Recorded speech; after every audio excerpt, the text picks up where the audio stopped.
morning and welcome to the Daily Download. I'm your host, Dr. Derrar Pulley. This is the day the Lord has made. We are rejoicing and we are glad in it. Welcome to the Daily Download where the Lord daily loads us with his benefits. And I'm telling you, today is already loaded. It is already jammed and packed with the lessons and the blessings of God. And my heart and my mind are open to receive all the good that God has for me. And I am praying with you today that your heart and your mind are open and receptive to divine, unlimited ideas. If this is your first time watching the Daily Download, welcome to the Daily Download family. And we say thank you so much for being a part of us. Like, follow, and share the Dr. Derrar Pulley page so that you can get notifications of when we are on Facebook Live. And if you're one of our regular Kingdom citizens, students of truth, you know what time it is. It is time to press that share button at the bottom of your screen, invite a family member, a friend, a neighbor, a co-worker, a classmate, a church member, and say, look, I'm looking at the Daily Download with Dr. Derrar Pulley, and I invite you to watch it along with me. Well, today is a special day. It is the birthday of my shepherd mother, Renee Denard Cole. Happy birthday, happy 70th birthday to you. Yay! Let's give birthday shout outs to Renee Denard Cole. It is a national holiday. People are coming from all over the country to celebrate this wonderful woman of God and her wonderful birthday today. So we say happy birthday to Renee Denard Cole, a faithful supporter of the Daily Download. All right, so we've been talking about the love journey, that the soul's journey is a love journey. Come on, affirm that with me today. The soul's journey is a love journey. One more time, let's affirm that. The soul's journey is a love journey, and I'm on this journey.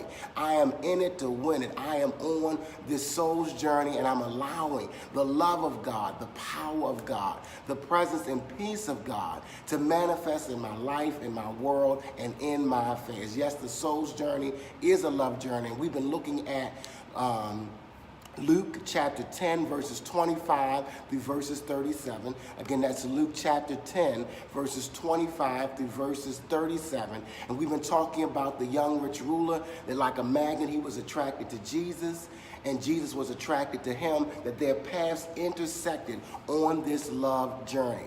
And so today our subject is, pay attention to who's saying, I love you. That's right, I said it. Pay attention. Pay close attention to who's saying, I love you. People use the term, I love you. They use it loosely. Some people say it just as a greeting. You know, I love you. Some people just say it as a salutation, as the closing of a conversation. For some people, it just becomes rote. It becomes repetitive. Even in relationships, people say, I love you. And they don't really even think about what they're saying. They don't even pay attention to what they're saying. It's just something to say. And that love is not really distinguished between a house, between a car, between a dog. It's just, I love you, and it just goes for everybody and it goes for everything. But today I'm saying to you, pay attention to the people in your life that are telling you, I love you. And pay attention to when you're saying to somebody else, I love you, all right? And so our subject today is pay attention to who's saying to you, I love you. When's the last time somebody said to you, I love you? And I know I say it to you every day, every morning as a part of the Daily Download, but who are the other people in your life that is saying, I love you? And what does that really mean? So if we look at the text, when the young rich ruler gave a summary of the law, he said to love God with all your heart, with all your soul, with all your mind, with all your strength, and to love your neighbor as yourself. So we got love God, love yourself, love your neighbor.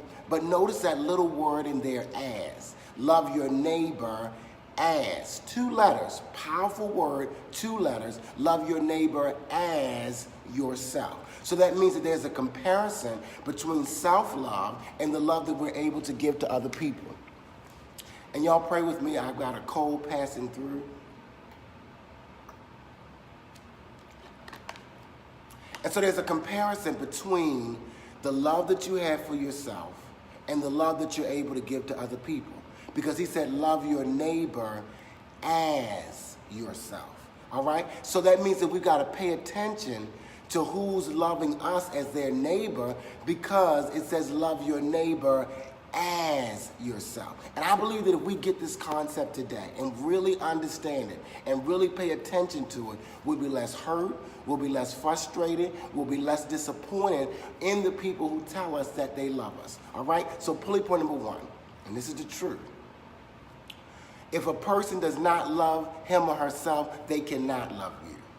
Let me say it again. If a person does not love him or herself, they cannot love you. Because the Bible says love your neighbor as yourself. So if you don't even love yourself, then there is no way that you can love me. Because you can only love your neighbor as yourself. So if you don't love yourself, that means that you cannot love me. And so when a person says, I love you, consider the I that's making the statement. Who is the person? Who is the I that's loving you? Let me ask that question. Who is the I that is loving you? Because they can only love you if they love themselves. So if they do not love themselves, it is impossible for them to be able to love you. That's why I said it. If they do not love themselves, it is impossible for them to be able to love you. And many times we're frustrated, we're angry, we're hurt, we're disappointed because we're not getting the love that we desire or even that we deserve from other people, but we're not paying attention to the I, to the person,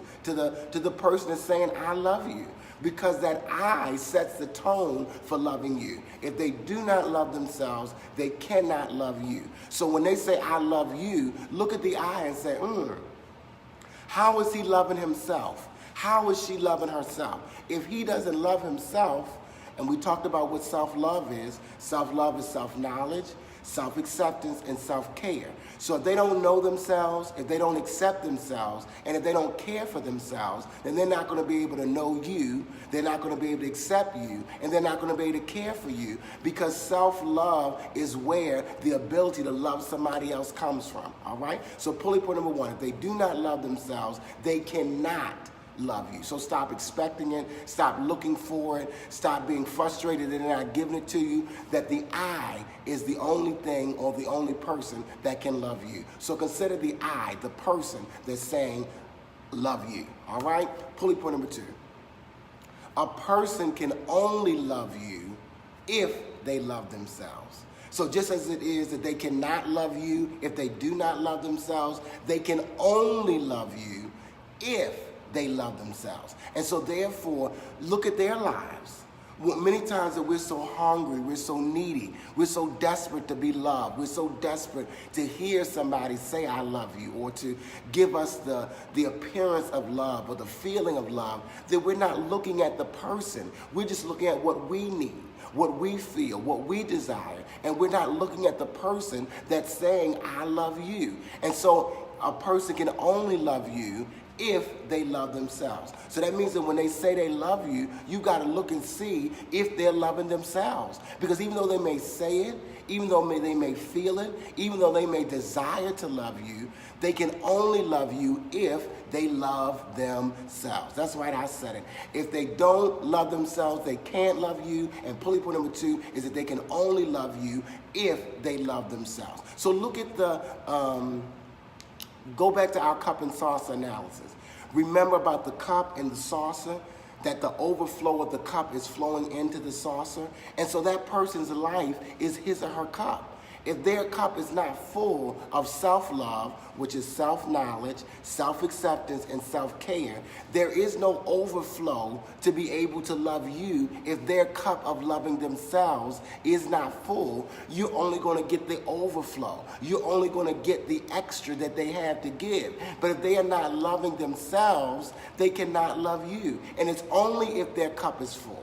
And I'm telling you what the Lord loves, and that's the truth. It's only if their cup is full is there an overflow for them to be able to love you. So they can only love me if they love themselves, because I'm only going to get the overflow from a full cup of love, of self-love, that's running over to be able to love me. Remember, we start with God because God gives us the idea of love, God gives us the ideal of love, and God gives us our issues as it relates to love.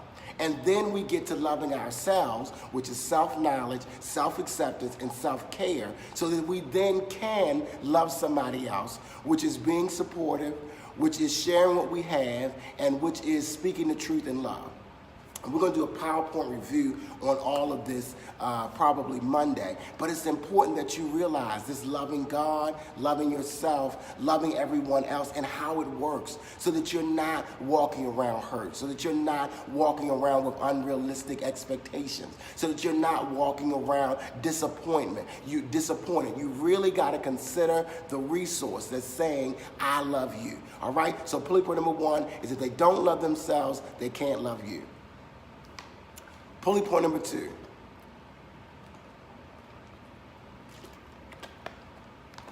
They can only love themselves if they love you. So sometimes I think the question when somebody says, I love you, the question might need to be back to say, well, do you love yourself? And if they're uncomfortable with you asking that question, if they're uncomfortable with the answer to that question about them loving themselves, then you already know. You already know that they can only love you if they love themselves. And if they don't love themselves, they can't love you. Bullet point number 3. It said love your neighbor as yourself. So they can only love you to the extent that they love themselves. We're expecting people to give us something that they don't have. They can only love us to the extent. Their love will only reach to the point that they're able to love themselves. We're expecting them to love us more than they love themselves. We think that love is that the person's supposed to love me more than they love themselves. But the truth is, they're only to love you to the extent that they love themselves. It's not healthy.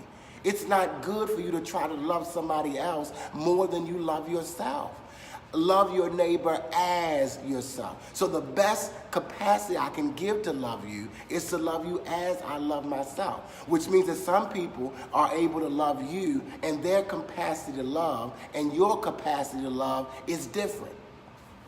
So your love might be an 8-ounce serving.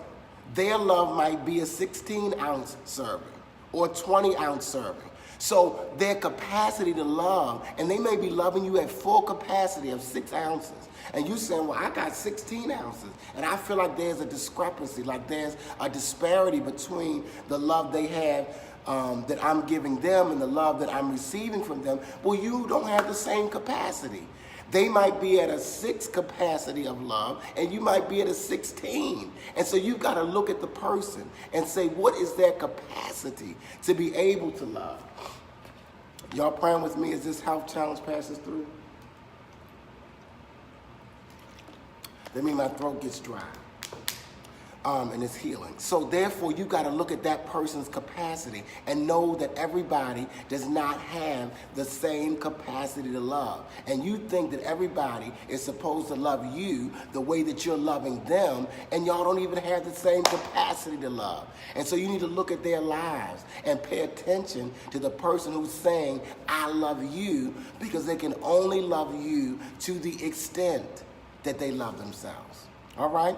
I love you so much. God bless you. Thank you for being a part of the Daily Download. Let's review. Bullet point number 1. If a person does not love him or herself, they can't love you. So just let that go. Bullet point number 2. They can only love you if they love themselves. So you need to look at how they love themselves. Bullet point number 3 is that people can only love you to the extent that they love themselves. All right? And so we're on this journey of love. So what is your capacity to love? Where are you with love? Are you seeing that everybody has the same capacity, or are you really looking at yourself and seeing what your capacity to love is, and looking at somebody else and seeing what their capacity to love, and know that they may be giving you all they got? And so there may be a discrepancy or disparity in what that love. It may not be equal, because y'all may not have the same capacity to love. This is something really to think about today, capacity, all right? Share this on your page today. This is really working with me. Share this on your page today, this good news, and our word today is going to be capacity. Share this on your page. Promote this. Remember, meet a need, sow a seed, boost a post. Your seed to the Daily Download will cause this post to be boosted today. I love you so much. God bless you. Until tomorrow morning at 6:30 a.m., remember, it's already done. Your goals, your dreams, your visions that you desire for 2019, it is already done. I love you so much. God bless you. Remember, if you're looking for a shorter version of today's message, you can find it on Instagram or Twitter. If you're looking for back messages, you can find it on YouTube. And I'm getting ready to do a 3 to 5 version of this message on my personal Facebook channel. Until tomorrow morning at 6:30, remember, it is already done.